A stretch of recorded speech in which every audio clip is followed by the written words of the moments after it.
ya de plano, pues a iniciar nuestra clase. Ya vemos un buen grupo conectados. Los que lleguen atrás, pues entonces nos encontrarán ya en el camino. Gloria al nombre del Señor.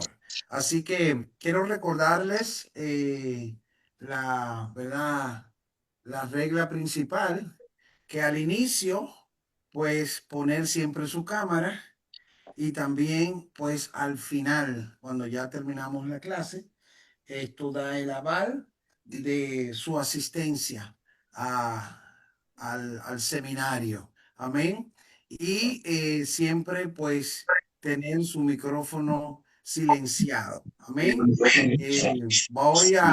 Hoy voy a tratar de tener un poco de misericordia, y si queremos hacer alguna Por favor, silenciar interacción los o micrófonos. alguna, eh, si lo que tienen su micrófono abierto, por favor, cerrarlo por el momento. Todos los micrófonos, asegúrese de que su micrófono esté en rojo, ¿ok? Vámonos De- para allá, para el frente. amén, de que esté apagado. Asegúrese de que su micrófono esté No. apagado. Veo a José Castillo que lo tiene abierto, Johanny Aquino Lo voy a también. cerrar ahora mismo. Ok, gloria al nombre del Señor, que le bendiga a su... Bendiciones, pastor. Amén, mi amado, amén. Los únicos que lo tenían encendido. Muy bien, muy bien. Así que le bendigo a todos Venga, los que amén. estamos en diferentes latitudes, diferentes puntos de acá, de Estados Unidos, y también eh, en la República Dominicana. Así que les Vamos para bendigo a allá. todos y Iban a espero que cerrar estén los listos para tomar bloques. sus notas. Castillo todavía está abierto, Espérese. hijo. Se lo va a Ok. cerrar ahora, Ahí espérese. está Carmen ayudando. Oh, perfecto. Ahora sí. Gloria a Dios. Perfecto. Muy bien.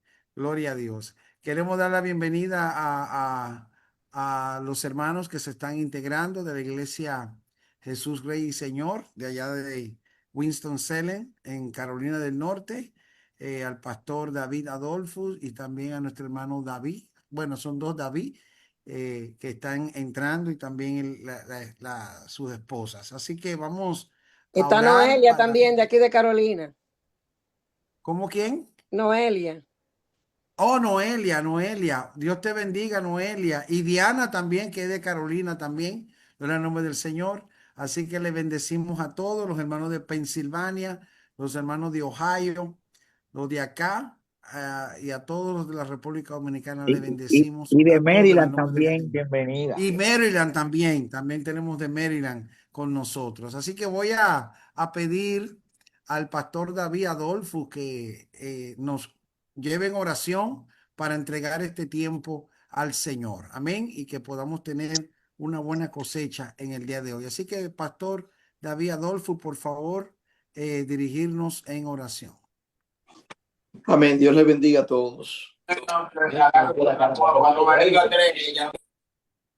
Amantísimo Padre que estás en los cielos, te exaltamos, te glorificamos, Señor, y venimos ante tu presencia, dándote primeramente la alabanza y la adoración solamente a ti, Señor, y pedirte, Señor, que tú sigas tomando el control, Señor, de este seminario, de estas clases, Señor amado, que tu Espíritu Santo nos dirija a cada uno, dirija a nuestro amado obispo y pastor Santo Pen, Señor, y que cada uno de nosotros, Señor, tengamos un corazón sensible y enseñable, Señor, para recibir tu palabra.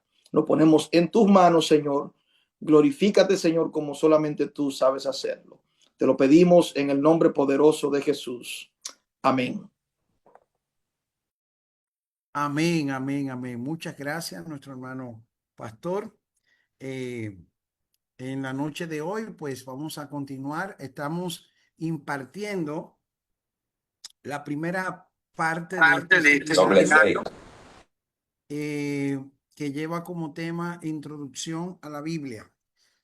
Todos ustedes tienen el, el plan de estudio Si no lo tienen, pues pídaselo al hermano Kelvin para que usted sepa cuál va a ser la secuencia que vamos a estar llevando a cabo. Esta asignatura de introducción a la Biblia tiene como objetivo que nosotros podamos conocer la estructura de la Biblia, cómo nos llegó y un sinnúmero de puntos importantes que ya hemos agotado en las clases anteriores. Si usted no la tiene, las clases han sido grabadas, todas las clases son grabadas, puede repasarlas y así puede estar edificado de lo que estamos tratando. En la noche de hoy vamos a tocar el tema del canon, y vamos a desarrollar en qué consistió el canon y vamos a entrar en diferentes puntos que son de vital importancia. La semana pasada, pues estuvimos hablando acerca de la importancia de la inspiración y les decía que este es un punto importante, entender que la inspiración de los libros bíblicos ha sido dada por Dios, ¿verdad? Y que esto pues nos permite tener un fundamento claro de nuestra fe. Nuestra fe está basado en lo que dice la Biblia. Si nosotros debemos tener un reconocimiento claro del fundamento de cómo nos llegó la palabra de Dios. Luego que terminemos este estudio, que ya vamos a terminar con esto la semana próxima y vamos en el próximo bloque, pues vamos a iniciar con la historia del Antiguo Testamento. Debo confesarle que la asignatura que más me gusta es esa, hablar del Antiguo Testamento y con la base histórica, aprender mucho de allí. Entonces, hoy, pues vamos a estar mirando lo que es el canon bíblico. Si usted tiene alguna pregunta, le voy a sugerir que la escriba y vamos a tratar de ver cómo podemos ayudarle en estas preguntas que usted pueda tener. Entonces vamos a tratar de compartir nuestra pantalla para entonces nosotros entrar en el estudio que tenemos en el día de hoy y podamos ser totalmente edificados para la gloria del Señor. Muy bien. Me confirman con un amén o con un dedito hacia arriba para saber si están chequeando lo que dice la pantalla. Amén. Amado, una pregunta antes de iniciar. Ajá. ¿Puso la clase a grabar? Hace rato, hermano. Ahí se lo Aleluya. dice. Gloria a Dios. Muy bien. Entonces, vamos a estudiar el canon. Esa es la clase que vamos a tener. El canon, podríamos decir, el canon bíblico. El canon bíblico. Muy bien. Entonces, aquí, pues, cuando hablamos de la palabra canon, ¿verdad?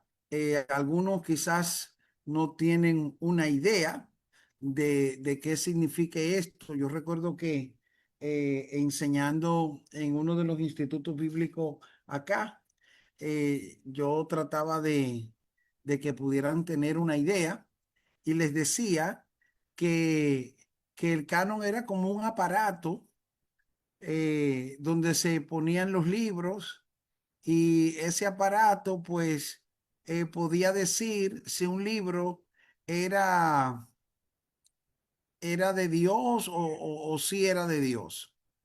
Eh, entonces, había muchos que creían que era así, hasta que entonces llegamos a darle una explicación de en qué consistía el canon. Lo primero que vamos a ver, no me van a ver a mí ahora porque quiero que se concentren en la pantalla. Lo primero que vamos a tocar es la etimología de la palabra canon. Cuando hablamos de la etimología, hacemos referencia al origen, cómo se originó esa palabra. Esa palabra, ¿qué conceptualización nos puede revelar partiendo de su origen? Entonces, cuando miramos, esta es una palabra que viene de un vocablo griego. Viene de un vocablo griego y en el griego, simple y llanamente, lo que significa o significaba era una regla o una vara que se usaba para medir. En otras palabras, cuando hablamos de la palabra canon, hacemos una referencia a lo que es una medición. Entonces, ¿qué se medía? ¿O para qué servía esta vara? ¿Y cómo fue aplicada al ámbito teológico? Entonces, con el correr del tiempo, los escritores cristianos, recuérdense que el mundo judío y el mundo oriental de aquella época fue ampliamente, podríamos decir, invadido o influenciado, es la palabra correcta, fue ampliamente influenciado por la cultura helenista, la cultura griega. Por ende, muchos de las terminologías eran procedentes del idioma griego y esto llevaba una connotación griega que luego fue en la mezcla y en el sincretismo, pues se le daba una connotación al mundo judío o al mundo romano, a los diferentes mundos donde la influencia helenista arropó. Entonces, con el correr del tiempo, los escritores cristianos usaron este vocablo de canon como una acepción teológica, aplicándolo a los libros que cumplieron ciertos requisitos para poder ser incluido en la Biblia. Entonces, este vocablo o esta palabra canon comienza a ser usada para, en el término teológico, como la medición que se le hacía a los libros para calificar o pertenecer a la Biblia. Una medición que se hacía. Vamos a aprender hoy en qué consistía esta medición. Entonces, ¿por qué fue necesario un canon? ¿Por qué hubo que crear esta medición? ¿Por qué hubo que medir los libros? ¿Por qué hubo que calificar los libros para poder decir que eran de Dios o no eran de Dios, que eran sagrados o no? Entonces, hubieron diferentes razones por la cual se manifestó la necesidad del canon. La número uno, hubieron muchas, pero tomé tres. La número uno fue un mandamiento divino. El Señor ordenó que se conservaran los escritos sagrados. Recordamos que al principio los mandamientos y las instrucciones eran dadas de manera oral. Entiéndase que al principio no existía la escritura. Cuando estudiamos los tiempos prehistóricos, la diferencia entre prehistoria e historia en el mundo secular, pues es que en la prehistoria no existía la escritura. Y los acontecimientos, los hechos y las cosas importantes eran transmitidas de manera oral. En la misma Biblia nosotros encontramos que el Señor le decía a los padres que les repitieran los mandamientos, que les repitieran las cosas que ellos habían aprendido de parte de Dios. Pero al aparecer la escritura y ser de una manera más concreta y manejable, de hecho, yo no sé cuántos de ustedes han participado en una dinámica que se hace en grupo, donde se da un mensaje y el mensaje se va pasando de persona en persona hasta llegar al último, y regularmente el mensaje llega a la parte final de una manera distorsionada. No es lo mismo lo que se dice, lo que se escucha, que lo que se lee. Es importante entonces, de hecho, cuando usted se comunica con una persona, puede decir, ¿verdad? Lo dije o no lo dije, pero una vez está escrito, ya ahí, como dicen, está capturado, está cogido.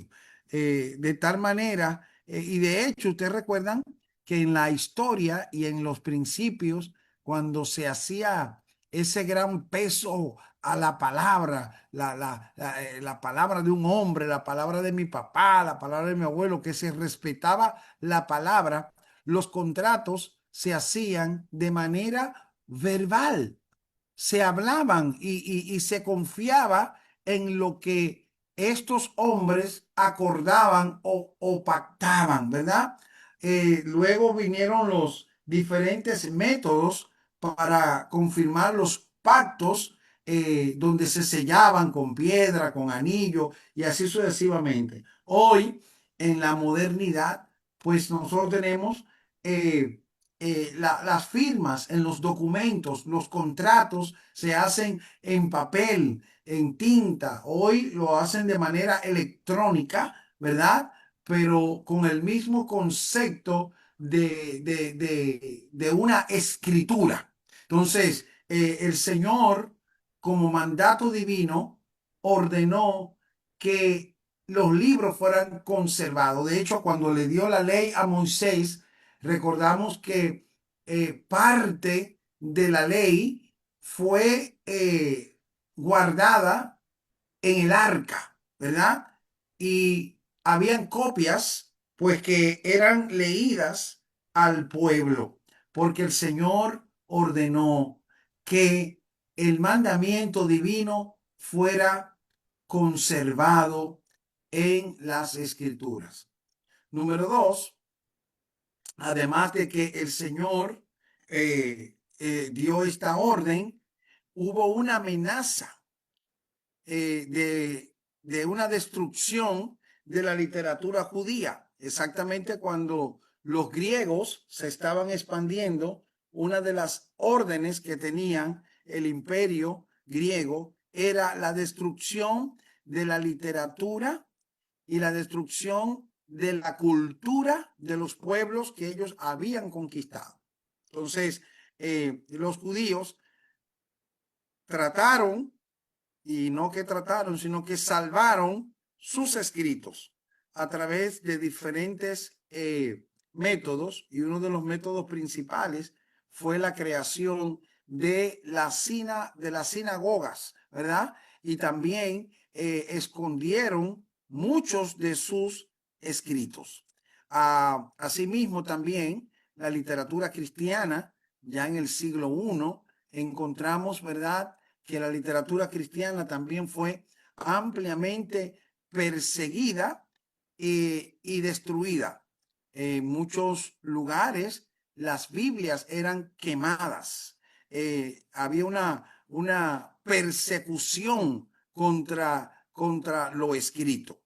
Y tercero, y no menos importante, la proliferación de los libros apócrifos. Cuando hablamos de de un libro apócrifo, estamos hablando de un libro falso, un libro oculto, un libro fingido que no tiene los fundamentos de la inspiración que tratamos la semana pasada. Entonces, había un sinnúmero de libros de gente escribiendo, tanto en el canon del Antiguo Testamento como en el canon del Nuevo Testamento.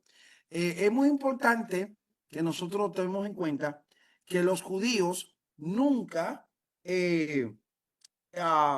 ligaron la literatura sagrada con la literatura histórica. Ellos trataron muy claramente tener esto definido.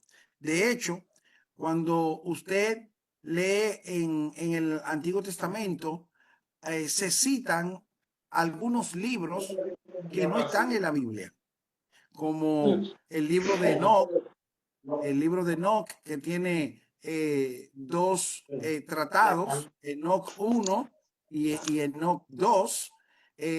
También está el libro de las batallas de Jehová, que lo encontramos en Josué, también en el libro de Números está edificado esto, el libro de Yacer también, y otros libros. Estamos hablando en el plano del Antiguo Testamento, que fueron considerados como libros apócrifos, no inspirados. Me gusta más esta conceptualización para los libros apócrifos, no inspirados.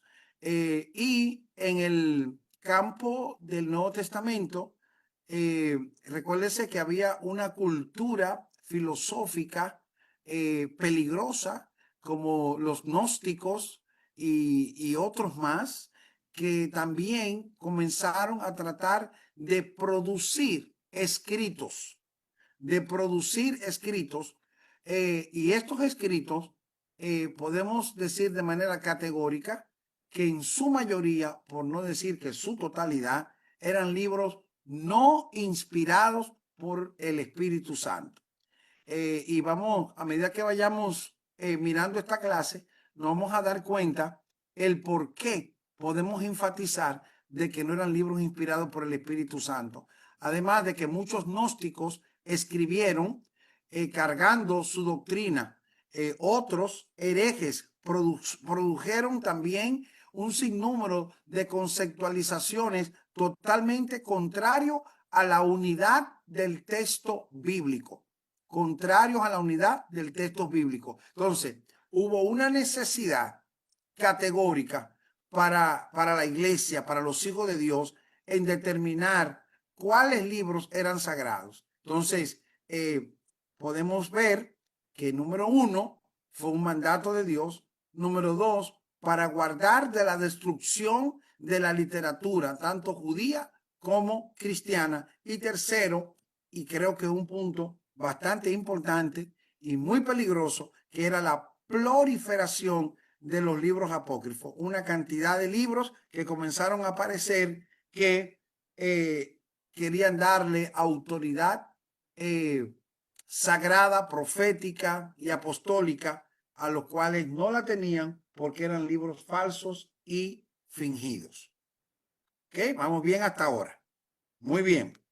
Luego, ¿cómo se podía determinar cuáles reglas se usaban, qué medición se usaba para determinar que un libro era sagrado o no? Habían varias puntos en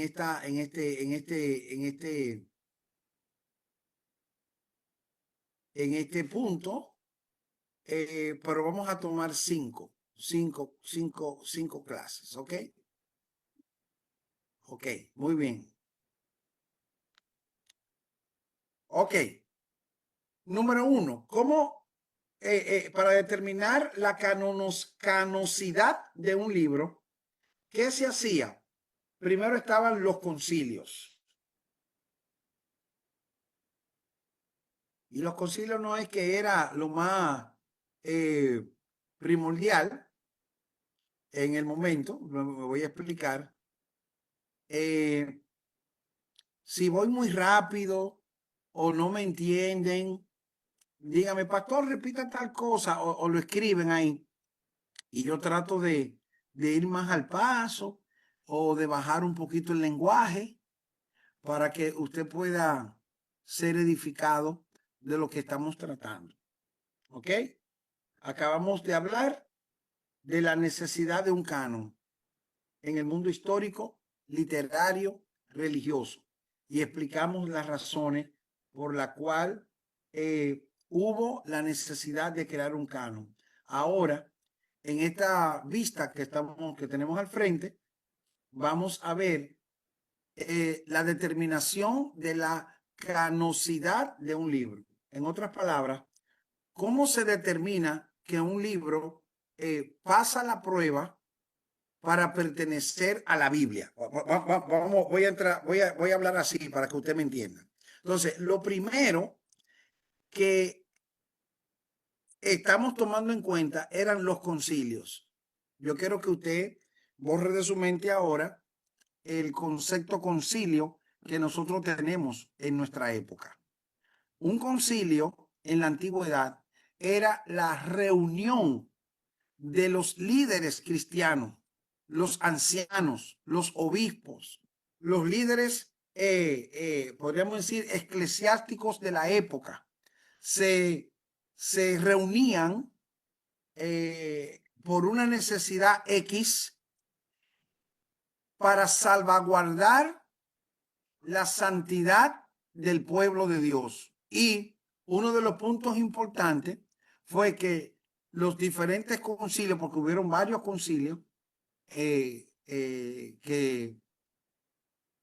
cuando hablamos varios concilios, hubieron varias reuniones donde líderes cristianos, teólogos, se sentaron para traer discusión a muchos puntos de la doctrina de la fe.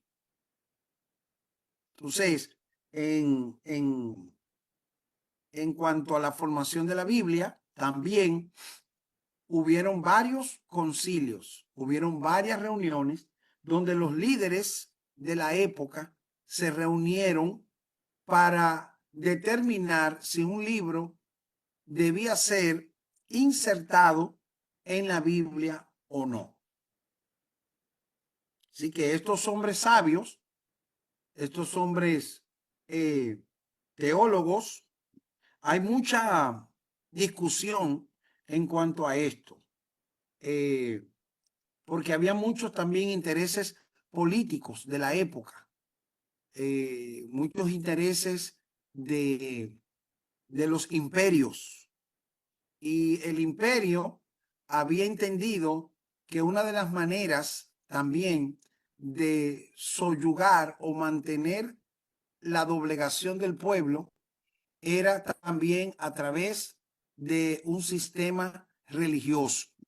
Por tal razón, en muchos de los concilios, y regularmente las reuniones o concilios que se hacían, se le daba el nombre del lugar donde se realizaba la reunión. Si, por ejemplo, la reunión se realizó en Nueva York, decían el Concilio de Nueva York. Si la reunión se realizaba en la capital, en Santo Domingo, por decir algo, pues entonces decían el Concilio de Santo Domingo. Y las determinaciones que se llegaban, los acuerdos que se llevaban a cabo en estas reuniones, pues se conocían, ¿verdad? Como, por ejemplo, los acuerdos del Concilio de Santo Domingo. Entonces, cuando ustedes escuchan en la historia bíblica y en la historia teológica, el concilio de Hipona, el concilio de Roma, de Alejandría. Entonces, tenga claro que cuando hace referencia a esto, lo que está hablando es de una reunión que hubo de los líderes cristianos, teólogos de la época, que se reunieron para tratar un asunto definido. Entonces hubieron varios concilios donde se trataron los asuntos de la canosidad de los libros. Entonces, por esto decimos que uno de los puntos para determinar que un libro era inspirado fue en estas reuniones. ¿Ok? ¿Estamos claros ahí? Ok. Entonces, lo segundo que ayudaba a determinar que un libro podía estar en la Biblia era la antigüedad del libro. ¿Qué tan antiguo era el libro? ¿Desde cuándo existía este libro? ¿Era usado el libro por tiempo? ¿Era leído? Entonces la antigüedad era también un punto importante. Tercero, el valor religioso del libro. El valor religioso del libro. Porque usted podía tener un libro, pero ser un libro de índole social o índole político, ¿verdad? Pero el libro debía ser con un valor religioso, un valor de fe, un valor de fe. Cuarto y muy importante, la guía de Dios. Ahora, ¿cómo se manifestaba la guía de Dios para poder determinar que un libro podía pertenecer a la Biblia? La clase que dimos anteriormente. La inspiración del libro. El libro debía cargar con la inspiración divina, la inspiración del Espíritu Santo. Y en todo este armamento, en toda esta secuencia que se va moviendo, no dejemos fuera al Espíritu Santo. No queremos traer un seminario aquí para crear leguleyos o exégetas que quieran argumentar mucho del saber humano teológico. No podemos apartarnos de que en todo el movimiento de la construcción, la formación y la elaboración de la Biblia que nosotros cargamos en nuestros días, el Espíritu Santo ha estado ahí para doblegar al hombre, aunque no quiera. Esto sin importar, yo quiero que usted sepa esto sin importar las diferentes versiones que han traído de la Biblia, donde han tratado en diferente manera de tergiversar el texto original. Pero la palabra de Dios, nadie puede con la palabra de Dios. La palabra de Dios va a ser, dice la Biblia, que va a ser el propósito para el cual ella ha sido enviada. Sea la versión que sea, léala como usted la quiera leer.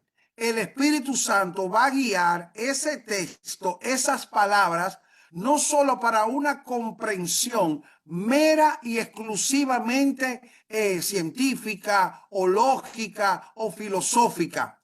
La verdad del concepto bíblico es alcanzar la espiritualidad del hombre y poder llegar al corazón del hombre. Y la palabra lo va a hacer.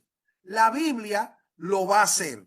Por encima de quien sea y por encima de los gnósticos y por encima de lo que hayan aparecido para tratar de romper lo que la palabra de Dios ha establecido. Hermano, mire, no podrán, ni NBI, ni desde el 95, estamos bien acostumbrados con la de en 1960, es la que me gusta, es la que yo recomiendo, ahí el lenguaje textual, yo tengo de todo, hermano.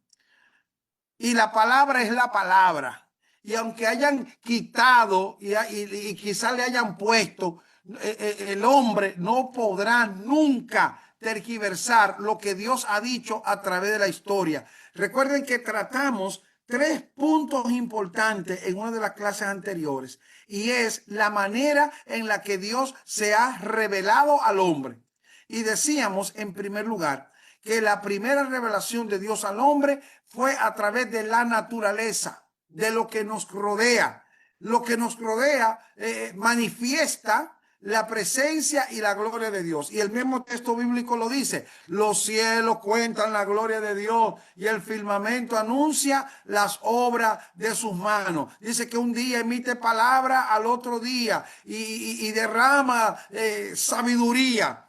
La naturaleza, el sol, el aire nos revela que hay un Dios. La ciencia, aunque no lo quiera admitir, y aunque la ciencia diga existe algo, nosotros sabemos que ese algo tiene nombre. Ese algo se llama Dios. Así que la guía de Dios, y le decía también, para no perder el hilo, lo segundo en cuanto a la revelación de Dios a la humanidad es el texto, el testimonio de Dios, para que ningún hombre tenga excusa. Oh, y además, hermano, de la naturaleza está también la conciencia del hombre. A través de la historia, a través de los tiempos, el Señor ha permitido que la conciencia del hombre entienda el bien y el mal y se pueda acuñar a una revelación que el mismo Espíritu le da al ser. Cuando hablo de esto, me remonto a los indígenas, me remonto a los aborígenes. ¿Y qué va a pasar con ellos? No, Dios se le reveló a ellos en su conciencia. Y es por eso que, de acuerdo a su ignorancia, ellos podían llamar a algo Dios. Porque dentro de su ignorancia y en su revelación de su conciencia, ellos tenían la obligación, por así decirlo, de adorar a algo, de adorar a alguien.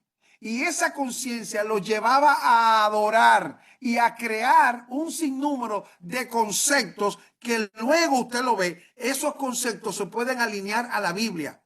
El bien y el mal, recompensa, castigo eterno, bendición eterna, en todos los sistemas de vida que el hombre ha tenido, paleolítico, neolítico y todo, esos sistemas han estado, y ese sistema del hombre de buscar algo para adorar a la luna, al sol, lo que sea, es la conciencia que Dios ha puesto en la revelación del ADN del hombre, de entender que hay una necesidad de encontrarse con Dios. Eso es indudable. Eso no lo podemos acallar. Y el apóstol Pablo lo revela cuando dice que Dios, habiendo pasado por alto la ignorancia, pasó por alto la ignorancia, ahora manda a todos los hombres en todo lugar que se arrepientan. Porque ahora hay un testamento y ese testamento es la palabra de Dios. Y Jesús dijo, concerniente a ese testamento, a ese testigo, el cielo y la tierra pasará, mas mis palabras no pasarán. Entonces, nosotros tenemos problemas cuando encontramos una iglesia que no quiere someterse a lo que dice la Biblia. Nosotros tenemos problemas cuando encontramos líderes que no quieren someterse a lo que dice la Biblia. Por eso es importante que nosotros entendamos el valor de la palabra de Dios. Nosotros entendamos que esta es una revelación divina. Que aunque vengan los filósofos, los teólogos queriendo decir que hay contradicción, que hay itinerancia en lo que dice la Biblia, que esto no se corre. Hermano, el espíritu de la palabra está ahí. El espíritu de la palabra está ahí. Número 5, para poder avanzar, es la colaboración Dios y hombre. Oh, ¿cómo así, pastor? Colaboración Dios y hombre. Claro, Dios no. La única escritura que hizo Dios fueron los mandamientos que le dio a Moisés. Y usted sabe que Moisés los rompió. Y después Dios le dijo, bueno, Moisés, escríbelo tú ahora. Así que Dios se revela al hombre a través del hombre y usa al hombre para producir el texto, para producir el mensaje que Dios quiere que los hombres en todo lugar y en todo el mundo pudieran reconocer en cuanto a la revelación que Dios ha tenido para la humanidad. Entonces, los 5 puntos importantes bajo los cuales se ha determinado la canonicidad de un libro, saber que un libro es inspirado, puede estar en la Biblia, y parte de la colaboración de Dios con el hombre era el primer punto, los concilios, los líderes reunidos allí, el Espíritu Santo guiando a estos hombres para poder determinar cuáles libros podían estar incluidos en el texto que hoy nosotros conocemos como Biblia, con 66 libros, 39 en el Antiguo Testamento y 27 en el Nuevo Testamento.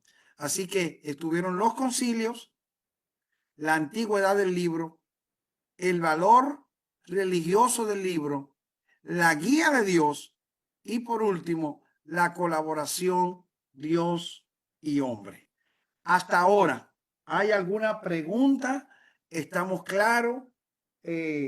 ¿Podemos seguir avanzando o quisieran que le enfatice en algo? Lo pueden ir a escribir o si no, pues seguimos hacia adelante.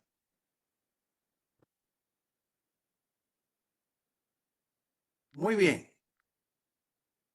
Lo próximo es requisito de un libro canónico. ¿Cuáles eran los requisitos de un libro canónico? Ahora estamos frente al concilio. El concilio está reunido. Están los libros. Quizás aparece alguien y le dice, tengo este libro que estoy leyendo. Lo puedo seguir leyendo, lo podemos recopilar en la recolección que estamos haciendo para que sea parte de la Biblia. Entonces ahí comenzaron los requisitos. ¿Qué requisitos debía tener un libro para poder ser aceptado en estas reuniones? El primer requisito es que este libro debía tener autoridad. Autoridad. ¿A qué se refiere de que el libro debía tener autoridad? Esto hace referencia a que se pudiera afirmar que ese libro era la palabra de Dios. En otras palabras, lo que le daba autoridad a ese libro era que el concepto de Dios estuviera entre sus líneas. Aunque exactamente, como tenemos un libro en la Biblia que no aparece la palabra Dios, no aparece la palabra Jehová, mas sin embargo, es un libro que carga la autoridad del mensaje que Dios quería traer a la época. Y todavía lo podemos usar. ¿Quién de ustedes me puede escribir de qué libro yo me estoy haciendo referencia en la Biblia que no menciona la palabra Dios, no menciona la palabra Jehová? Mas sin embargo, vamos a ver, es un libro inspirado por Dios. Muy bien, el libro de Esther. El libro de Esther. Y claro que sí. Esos líderes, muy bien. Oh, pero tenemos gente aquí que está en lo suyo. Muy bien. El libro de Esther no menciona la palabra Dios, no menciona la palabra Jehová, mas sin embargo, tiene una connotación tan profunda y espiritual que quizás muchos de nosotros no nos imaginamos. Yo quiero que usted sepa que aunque Esther pertenece al Antiguo Testamento, en Esther está revelada la iglesia de Cristo. En el libro de Esther está revelada la iglesia de Cristo. ¿Cómo así? Le doy un pedacito. Vasti, que era la esposa del rey, era, amén, era tipología de Israel, esposa del rey. Pero el rey la llama y ella hace afrenta al rey. Y el rey dice, necesito una nueva reina, una nueva esposa, una nueva novia. Y Vasti es movida a un segundo plano. Y en esa búsqueda de una nueva esposa, una cualidad importante de Esther fue que aunque no tenía nombre, aunque no venía de una familia reconocida, aunque era una campesina, se coló y estando con mujeres de mayor altura, quizás financiera, posicional, social, que ella se acercó al eunuco y le dijo al eunuco, yo necesito saber qué le gusta al rey, con qué el rey es agradado. Y el eunuco le enseñó a Esther, a Hadasa, todas las características principales que al rey le agradaba. Y es probable que había mujeres más bellas que ella. Dice que ella rechazó todo lo que le estaban dando, todos los perfumes y todas las cosas que le estaban poniendo a las doncellas que estaban junto con ella. Mas ella buscó la manera de agradar al rey. ¿Y qué ocurrió cuando ella entró? Que el rey fue agradado y dijo, esta es. Una de las cosas que como iglesia debemos aprender de Esther es hablar con el eunuco. Es hablar con el Espíritu Santo. Es indagar al Espíritu Santo y preguntarle, ¿qué le agrada al rey? ¿Qué el rey quiere que yo le dé? ¿Cuál es el perfume que al rey le agrada? Hay mucha gente dando de todo, pero no le están dando lo que al rey le agrada.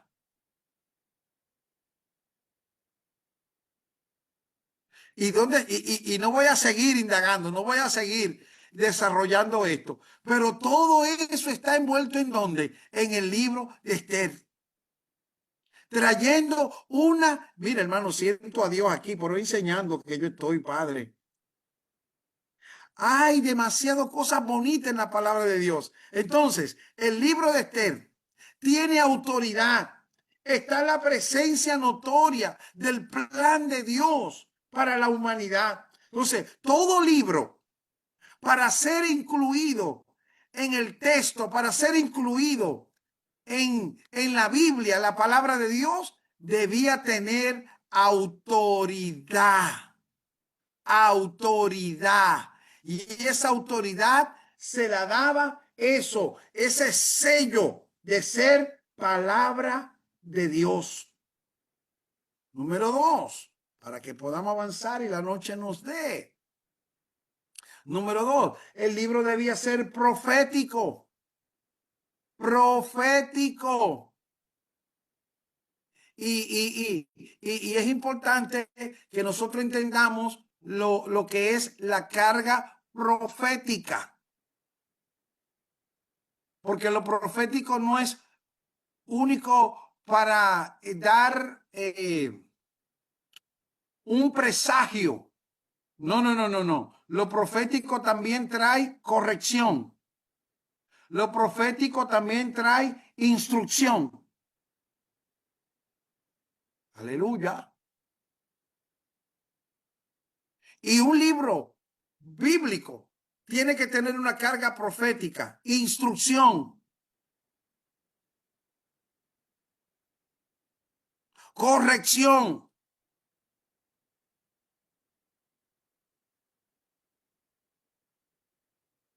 Y podríamos también decir que algo también de un presagio que pueda cumplirse dentro del mismo campo de lo que la Biblia nos enseña. Lo tercero es lo bíblico. Y cuando hablamos de lo bíblico, pareciera como reiterativo, pero cuando hablamos de lo bíblico, esto quiere decir que se conforma a la verdad establecida por Dios en otros libros. En otras palabras, trae la unidad del texto, no trae una contradicción a lo que fue dicho en otro libro de la palabra de Dios, que al principio hablábamos de la grandeza del texto bíblico, en el sentido de que el texto bíblico tiene unidad en sí, no se contradice.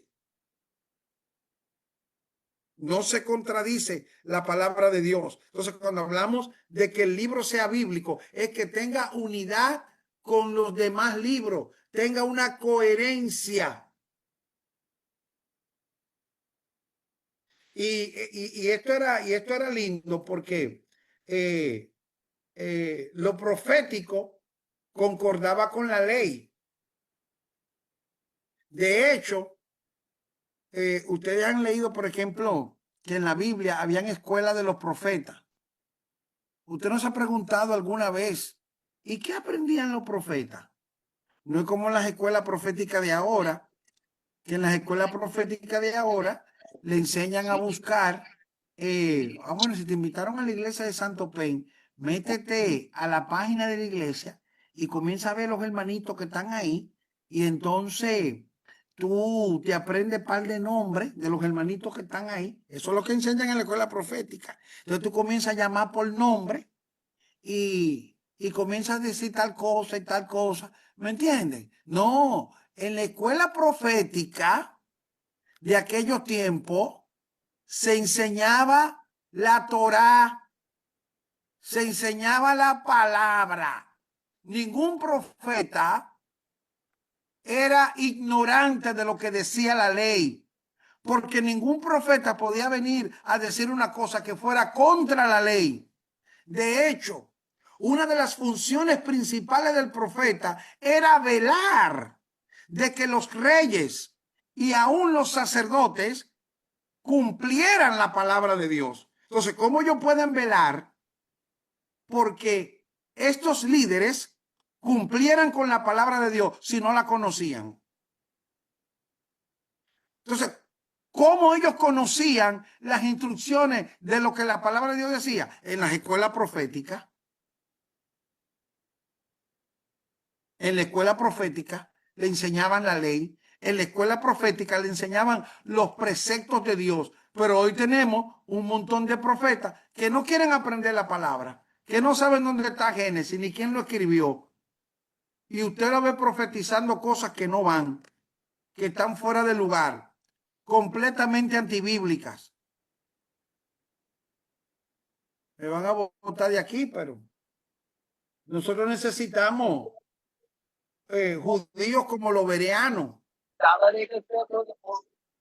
Aleluya. Gente como la gente de Berea, que mientras Pablo hablaba, ellos confirmaban lo que Pablo estaba diciendo con el texto. Tenían la ley ahí. Usted está en la iglesia. No cierre la Biblia mientras están predicando. Déjela abierta. Lleve un lápiz, un cuaderno. Tome notas. Tome notas.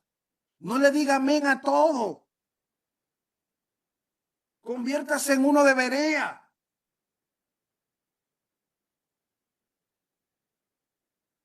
Que lo que le estén predicando y lo que le estén enseñando vaya de acuerdo a lo que dice la Biblia. No coma comida espiritual de microwave, recalentar.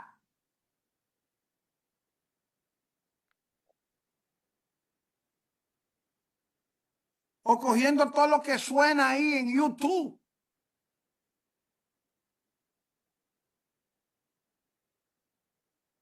La iglesia del día de hoy tiene que despertar. Líderes, tenemos que mover a nuestra gente a que sean gente bíblicas. Yo le decía a los hermanos anoche que hay dos cosas importantes.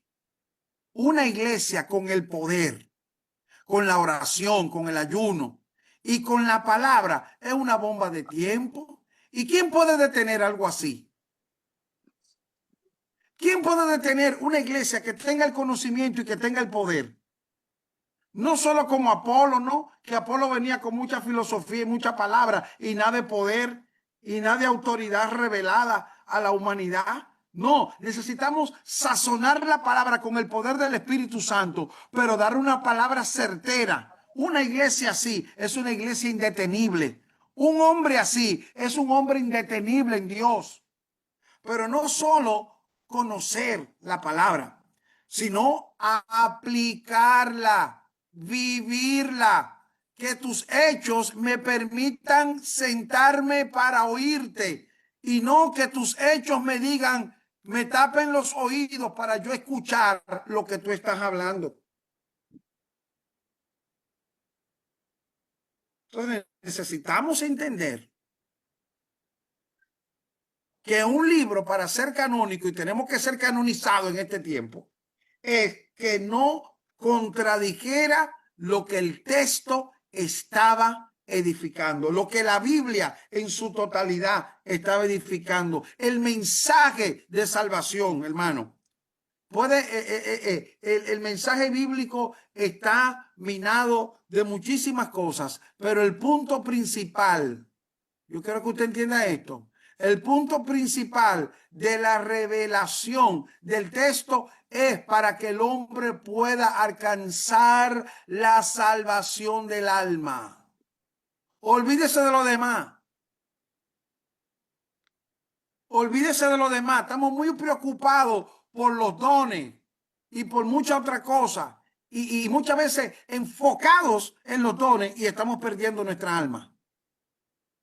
¿De qué le vale al hombre si ganara todo el mundo y al final pierde su alma? ¿Qué recompensa dará el hombre por su alma?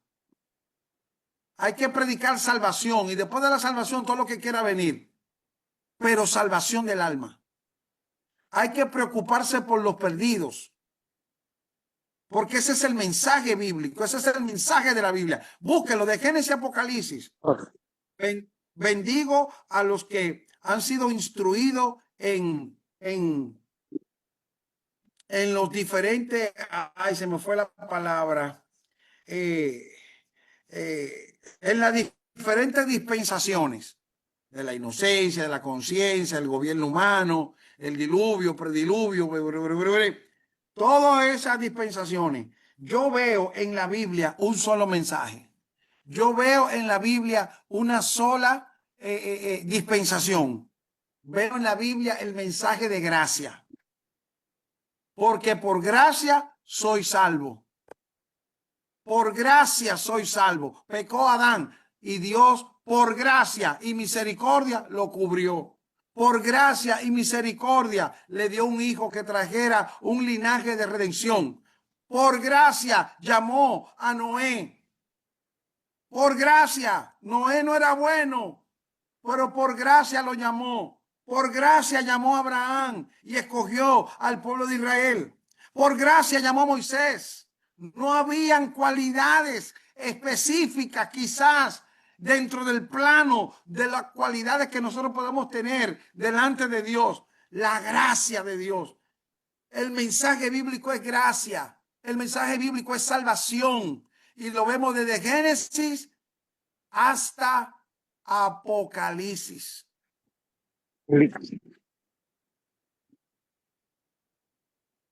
A su nombre, gloria.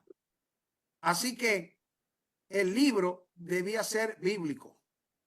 Cuarto, poderoso. ¿Qué significa eso, pastor? Que un libro tenía que ser poderoso. Claro, tenía que provocar transformación espiritual en los hombres.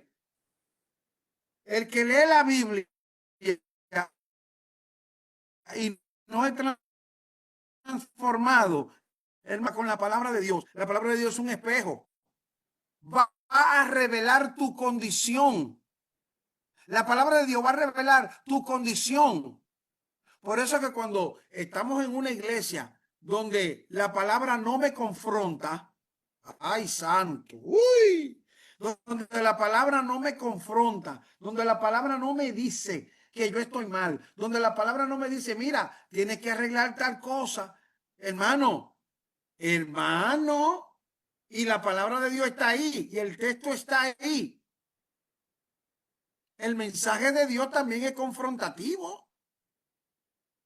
Y esa confrontación es la manifestación del poder que tiene la palabra para poder transformar la espiritualidad del hombre. Y cómo un hombre puede ser transformado, cómo una mujer puede ser transformada, cuando no hay un texto que lo confronta en su realidad que está viviendo.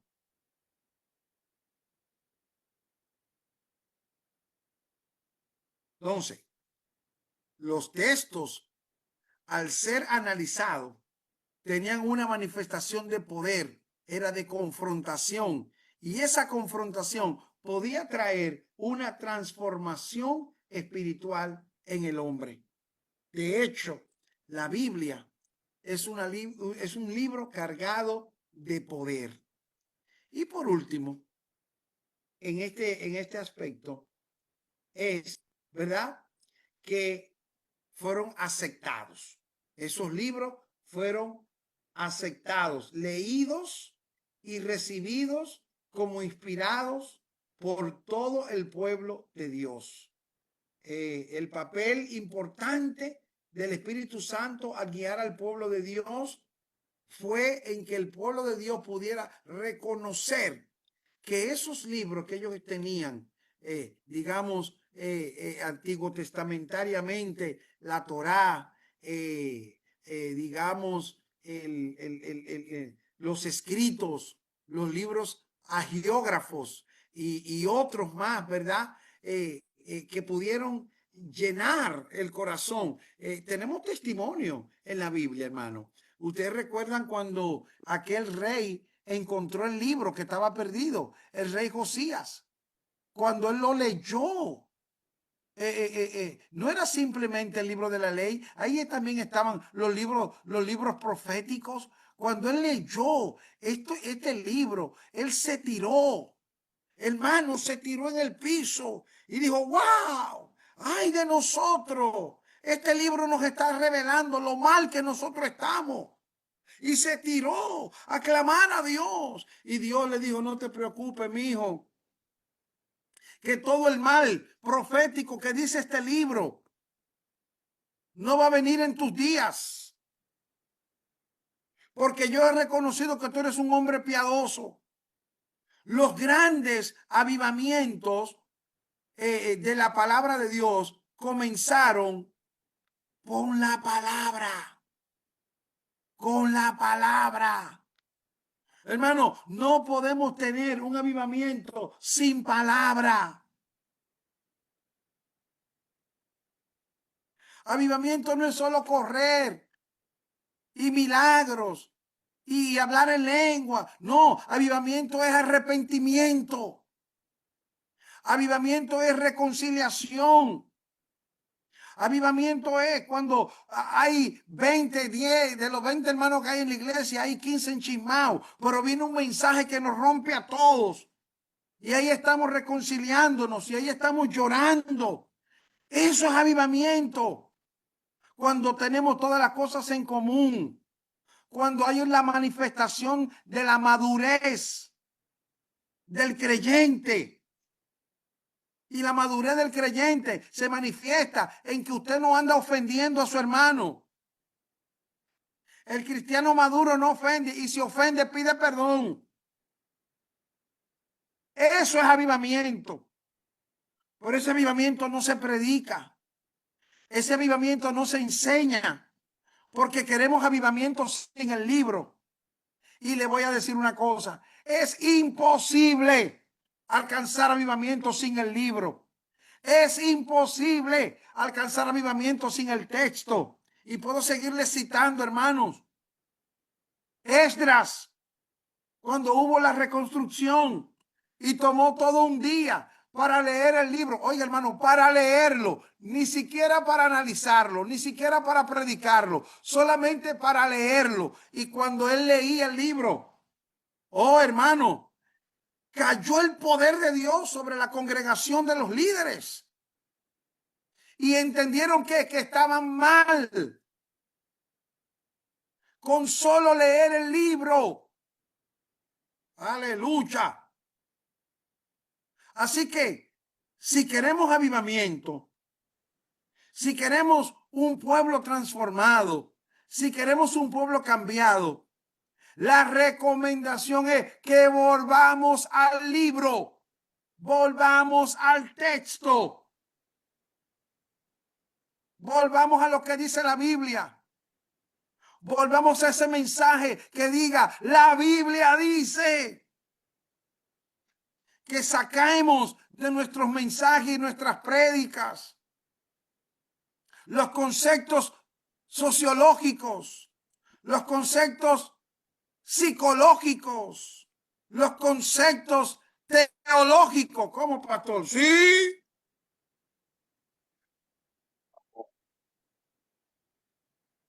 Dios no es teólogo, aunque estamos estudiando teología, pero Dios no es teólogo. La teología es un asunto que los hombres hemos creado para tratar de llegar al entendimiento de Dios. Pero nada pasó. Allá tiene el micrófono abierto. Hermano Chayanne, favor, silenciar su micrófono.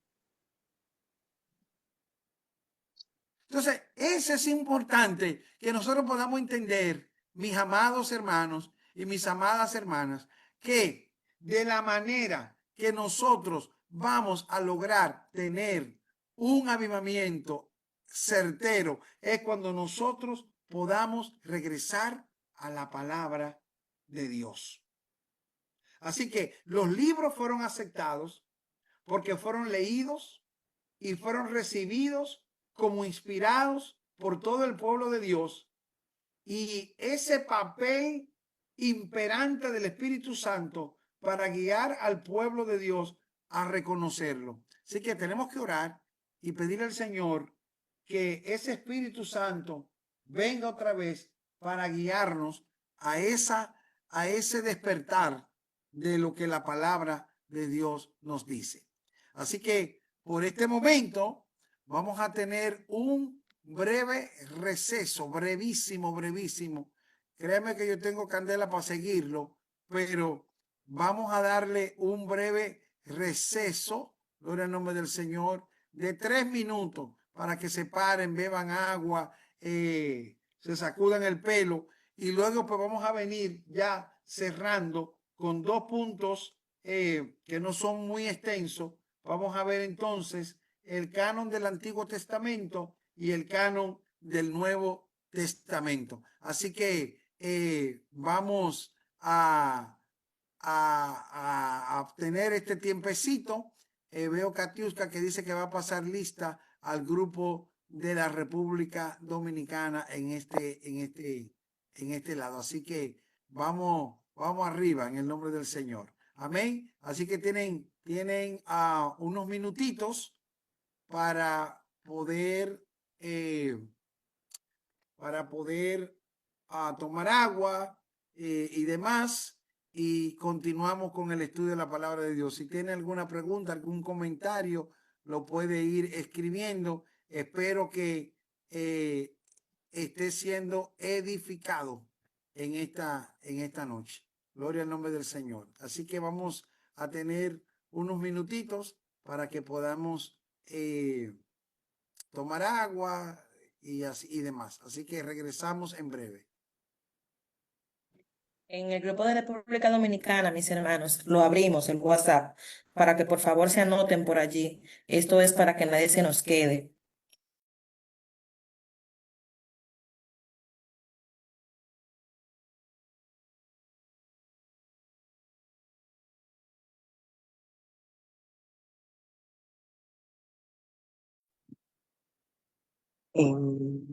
Katy, tiene que abrir el grupo porque está cerrado.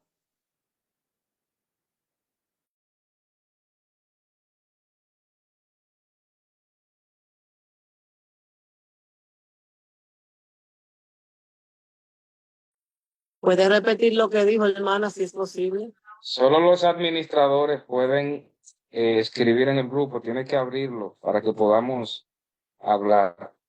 Sí, amado, ya lo acabo.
Aleluya.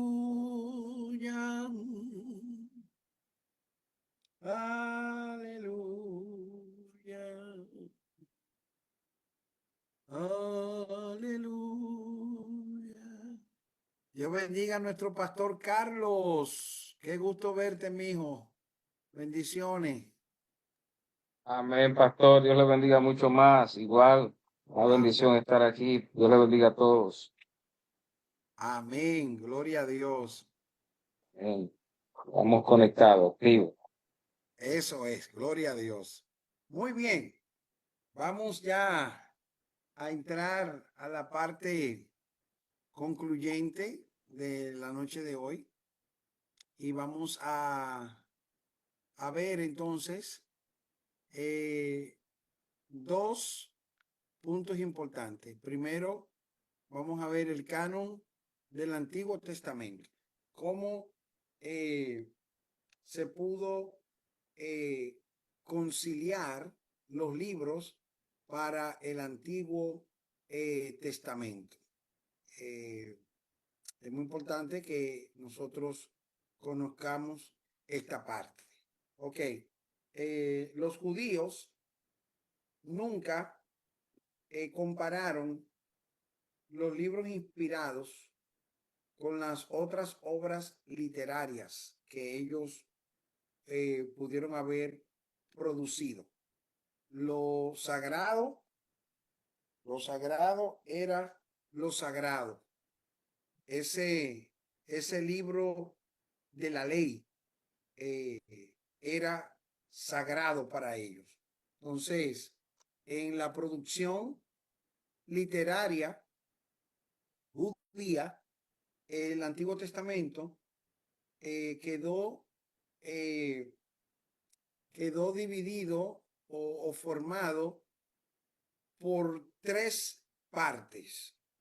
Primero estaba la ley.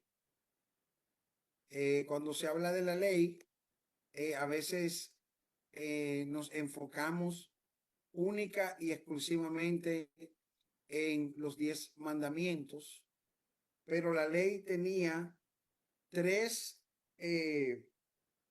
tres horizontes, podríamos así decirlo, o tres vertientes. Primero estaba la ley moral, que la ley moral era entonces esta parte de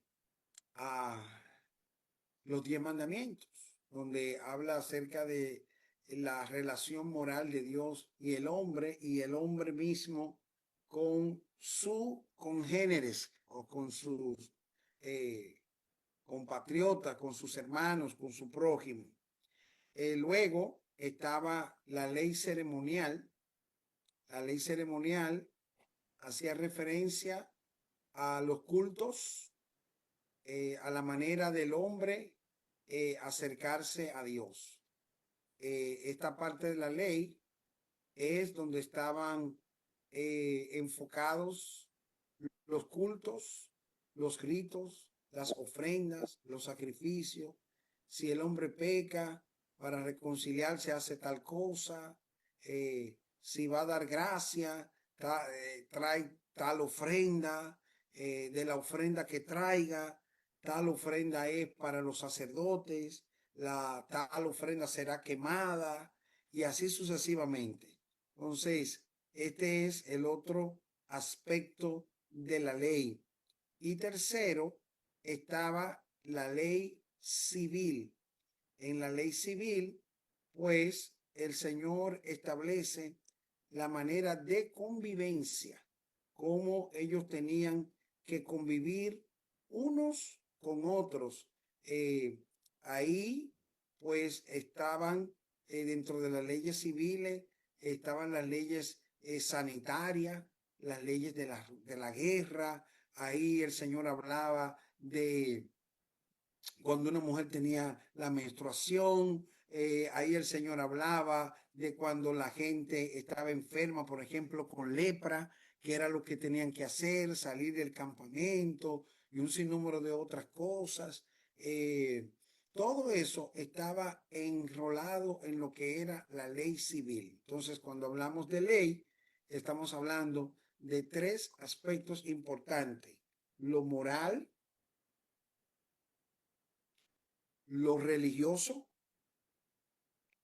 y lo civil. Por eso que cuando Jesús habló de la ley, él dijo: yo no vine a abrogar la ley, sino a cumplirla. El aspecto de la ley que Jesús vino a cumplir fue el aspecto ceremonial, porque todos los ritos y todas las instrucciones de ofrenda y de sacrificio fueron cumplidas en Cristo. Todas fueron cumplidas en Cristo. Podríamos traer un estudio de cómo cada una de esos sacrificios y esos holocaustos fueron cumplidos en Cristo Jesús. Luego estaban los profetas, que fueron los escritos que algunos profetas emitieron, pero no era solo de orden profético, como así lo decimos, sino que también muchos profetas escribieron en orden histórico, como lo fue Samuel, que Samuel escribió no solo en una dimensión profética, sino también en una dimensión histórica. Hoy nosotros tenemos varios libros judíos que son utilizados y tenemos que tener mucho cuidado. Ahí está la Mishnah, la Cábala y un sinnúmero de otros textos judíos que no tienen nada que ver con lo que es la Torá. La Torá. La Torá es lo que nosotros conocemos como el Pentateuco. ¿Ok? También está otro que es el Talmud, ¿verdad? Que ahí entran los libros históricos y parte de los libros proféticos. Así que tenemos que tener cuidado cuando ciertos maestros, ¿verdad? O están citando algunos aspectos teológicos basados en costumbres hebraicas que no sean emitidos o emanados de un libro judío que no esté avalado por el Antiguo Testamento, que ha sido colado, canonizado con todos los aspectos que nosotros hemos tocado en el día de hoy. En la Torá, en el Antiguo Testamento judío o hebraico, nosotros tenemos un total de 24 libros. Esos 24 libros, dice, pero son 39. Sí, hay una equiparación de esos 24 libros porque, por ejemplo, Samuel, nosotros tenemos primera y segunda de Samuel. En el hebreo hay un solo Samuel. Lo mismo que Crónicas, por ejemplo, lo mismo que Reyes. Esdras es un solo libro que abarca Esdras y Nehemías. Por nosotros tenemos dos divididos. Tenemos a Esdras y tenemos a Nehemías. Entonces, cuando se hace el desglose de todos estos libros, pues llegamos a los 39 libros del Antiguo Testamento. Según la tradición judía, quien construyó, quien elaboró este canon del Antiguo Testamento fue el gran maestro Esdras en los 400 años antes de Cristo. Él los canonizó, él los organizó. Esdras era un experto en la palabra. Esdras era un escriba y también era un sacerdote. Es decir, cuando hablamos de un escriba, estamos hablando de una persona educada y preparada en lo que es la escritura y la lectura de la ley. Recuérdense que cuando llegaron los reyes del oriente y fueron donde el rey a preguntarle que dónde estaba el rey que había nacido, ¿a quién llamó él? Él llamó a los escribas, los que eran expertos en el conocimiento de las escrituras, para que le dijeran si lo que estos hombres estaban hablando era verdad. Los escribas eran personas expertas en el conocimiento de las escrituras y Esdras fue uno de estos. Yo diría que el mayor de los escribas, que junto con una colección de hombres que le llamaban los hombres de la gran sinagoga, coleccionó y revisó todos los libros del Antiguo Testamento, excepto el libro de Malaquías, que más adelante fue añadido como el último libro del Antiguo Testamento. Pero el Nuevo Testamento, el Antiguo Testamento, perdón, que nosotros tenemos hoy es tiene una arquitectura de el maestro del escriba Esdras. ya para el siglo primero, en el siglo primero, en un concilio que se realizó en Palestina, en una ciudad llamada Jamnia, allí se confirmaron todos los libros canónicos del Antiguo Testamento hasta el día de hoy. Y no se ha añadido ningún otro, ni tampoco se ha retirado ningún otro libro del Antiguo Testamento. Así que en el mundo hebreo, ¿verdad? El Antiguo Testamento tiene una formación de 24 libros y desglosadamente en nuestra Biblia latina tenemos 39 libros. Así estaba formado lo que era el canon del Antiguo Testamento. Ahora, en cuanto al canon del Nuevo Testamento, este era más problemático. Y me voy a explicar por qué.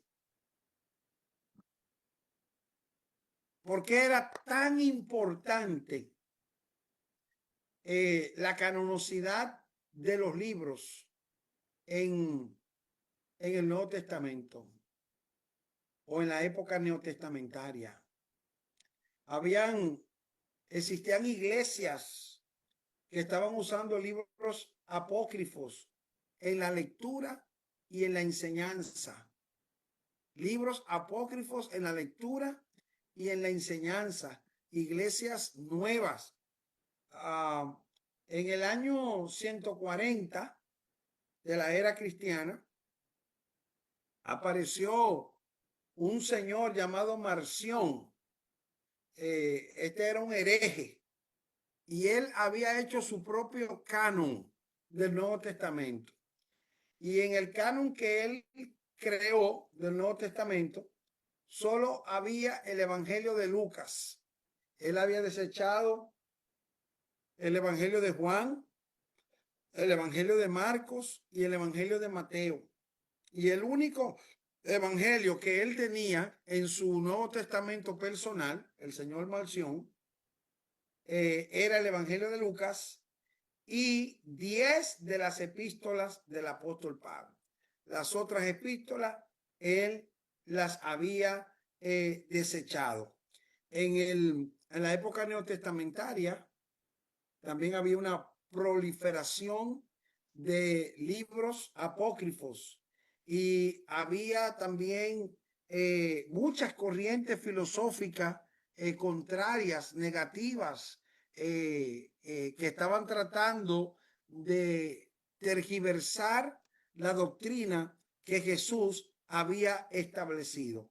Así que en el Nuevo Testamento hubo que enfatizar las evidencias de los libros para pertenecer al canon, ¿verdad?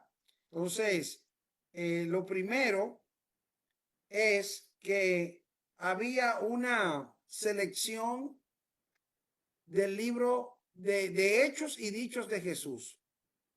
Se seleccionaron.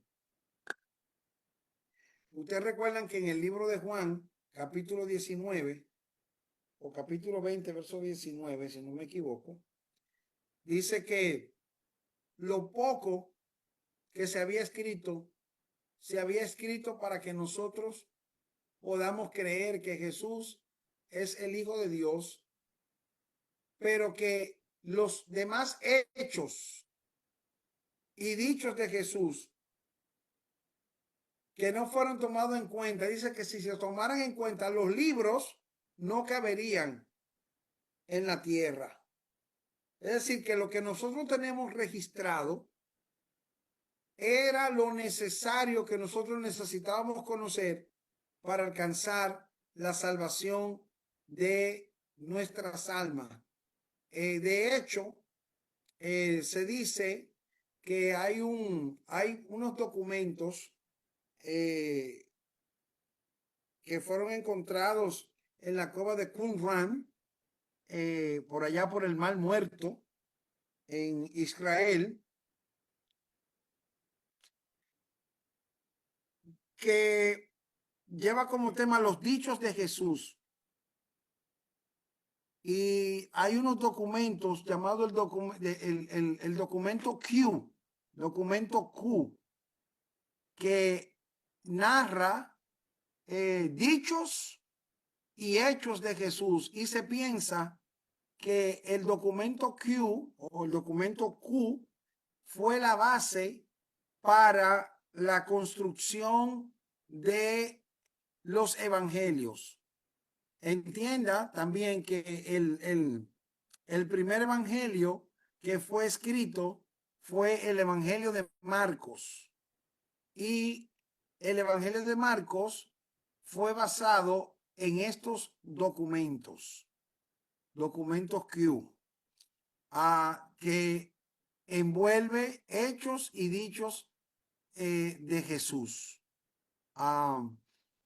Se piensa también que los demás evangelios tomaron como punto de partida, excepto el evangelio de Juan, tomaron como punto de partida los escritos de Marcos.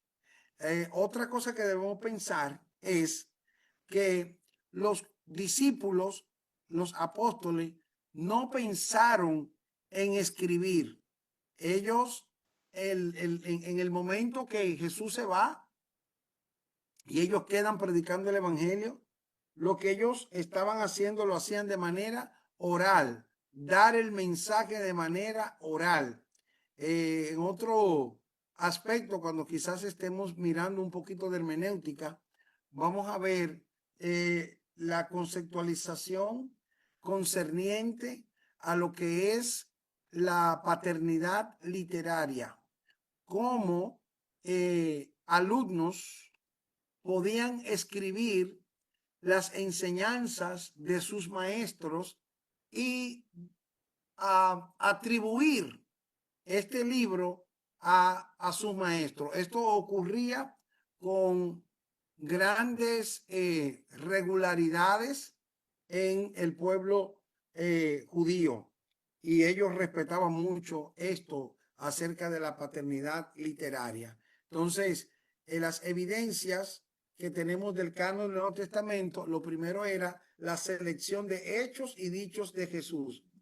Luego tenemos el orden de los apóstoles, la orden que los apóstoles dieron a que se leyeran sus cartas. Y esta orden que los apóstoles dieron a la lectura de las cartas que ellos habían emitido era una orden similar a la lectura del Antiguo Testamento. Recuerde que ellos predicaban con el Antiguo Testamento. Luego las iglesias creían y obedecían la escritura apostólica. Las iglesias comenzaron a creer y obedecer las palabras escritas por los apóstoles, y de esta manera ellos aprobaban su autoridad apostólica. De hecho, fíjese que cuando Pablo recibe el mensaje de su evangelio, antes de irse a predicarlo, antes de ir a enseñarlo, él fue y buscó la autoridad apostólica. Fue donde los apóstoles en Jerusalén y le presentó lo que él había recibido, y ellos le ordenaron a Pablo que estaba bien y que predicara ese evangelio que él había recibido. Una vez las cartas eran leídas, circulaban entre las iglesias, se las mandaban unas a las otras. Luego, las iglesias debían conservar los escritos apostólicos para tener memoria de lo que se había enseñado. Luego los escritos apostólicos fueron coleccionados, se agruparon, se guardaron y se formaron en lo que hoy tenemos como el Nuevo Testamento. Los apóstoles citaban los escritos de otros apóstoles. entre ellos. Entonces, todo esto, pues, permitió que se formara lo que es el Nuevo Testamento, que también ha sido cerrado. Vamos a ver ya en la etapa final cómo se cerró este canon del Nuevo Testamento. Cuando digo que se cerró el canon del Nuevo Testamento, es que ya no hay la admisión de ningún otro libro. Han aparecido un montón, el Evangelio de María Magdalena, el Evangelio de qué sé yo quién, han aparecido, pero el canon ya ha sido cerrado. El canon ya ha sido cerrado de tal manera que no puede añadirse ningún otro libro al Nuevo Testamento, de que han aparecido muchísimo, con una línea media peligrosa, gloria a Dios, gnóstica sobre todo, y esto, gracias a Dios, que ya el canon ha sido cerrado. Entonces, ¿cómo se confirmó este canon de los 27 libros del Nuevo Testamento?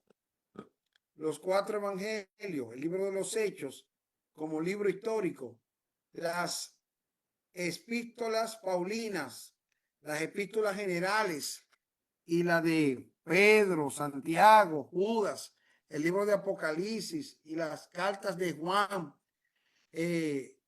Cómo se llegó a la confirmación de que estos eran los libros que debían estar formando el Nuevo Testamento.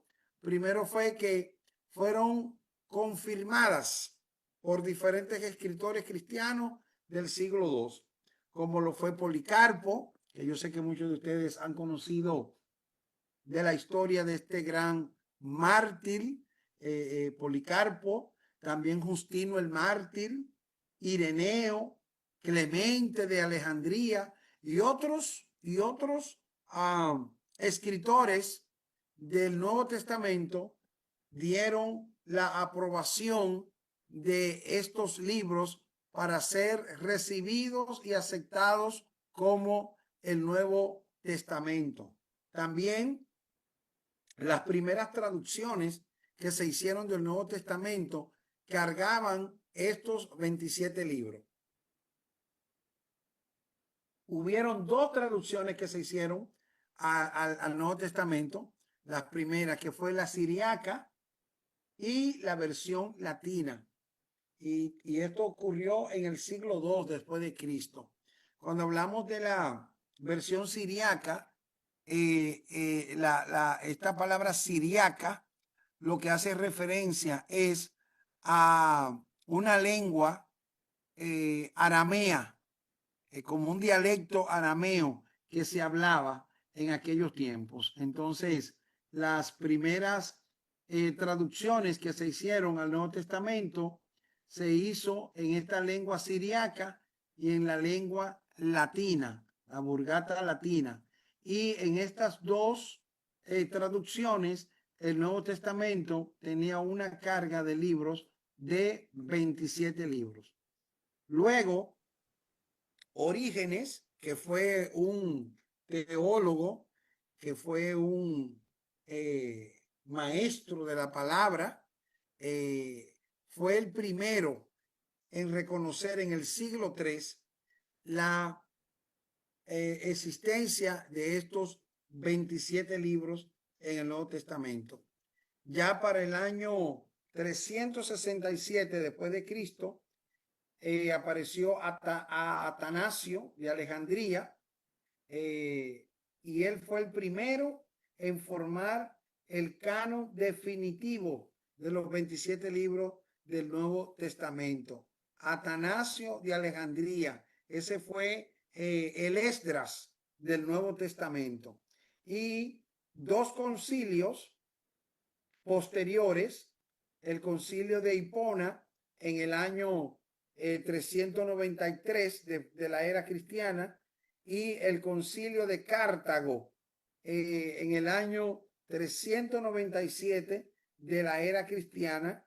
Estos 2 concilios, recuerden que el concilio era la reunión, estas dos reuniones de los líderes cristianos, de los maestros y teólogos cristianos de esa época, confirmaron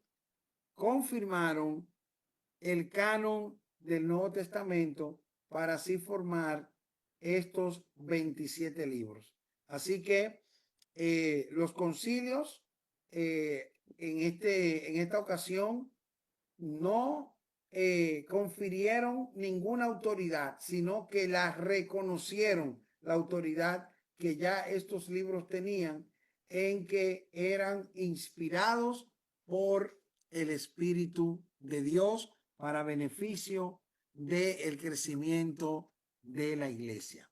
Así que hasta aquí vamos a llegar por el día de hoy.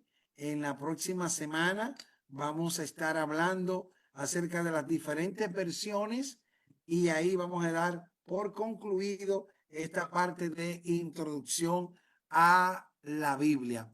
Espero que hayan sido edificados. Si tienen alguna pregunta, la pueden escribir en el chat de WhatsApp y trataremos, ¿verdad?, de ayudarles en lo más que podamos. En lo adelante, pues vamos a tener, para que podamos ser más efectivos, vamos a tener pues dos grupos. La última clase donde vamos a tener todo este montón de gente va a ser el próximo miércoles y luego a partir de las clases siguientes vamos a tener la clase para nuestros amados en Santo Domingo el día lunes y el miércoles pues vamos a continuar nosotros acá en los Estados Unidos con el grupo de los Estados Unidos. Así vamos a tener la oportunidad de poder interactuar, poder hacer preguntas, poder abrir sus micrófonos y preguntar, y así será, creo, de una manera más directa para cada uno de los grupos. Ahora habemos 77 personas conectados y se hace un poquito difícil poder controlar la interacción, pero ya en lo adelante vamos a poder interactuar de una manera más efectiva para que así podamos seguir construyendo el conocimiento de la palabra de Dios en cada una de nuestras vidas para ser mejores pastores, mejores ministros, mejores líderes, mejores creyentes y así ser mejores esposos y mejores trabajadores y mejores todo, porque la palabra de Dios para eso viene, para transformarnos y hacer de nosotros lo mejor para la honra y la gloria de nuestro Dios. Así que, aleluya, hasta aquí nos ayudó el Señor esta noche, así que abran sus camaritas para pasar la lista en el nombre del Señor, tanto acá, que Elvin nos ayuda, como amén, gloria a Dios. Qué bueno. Amén. Amén.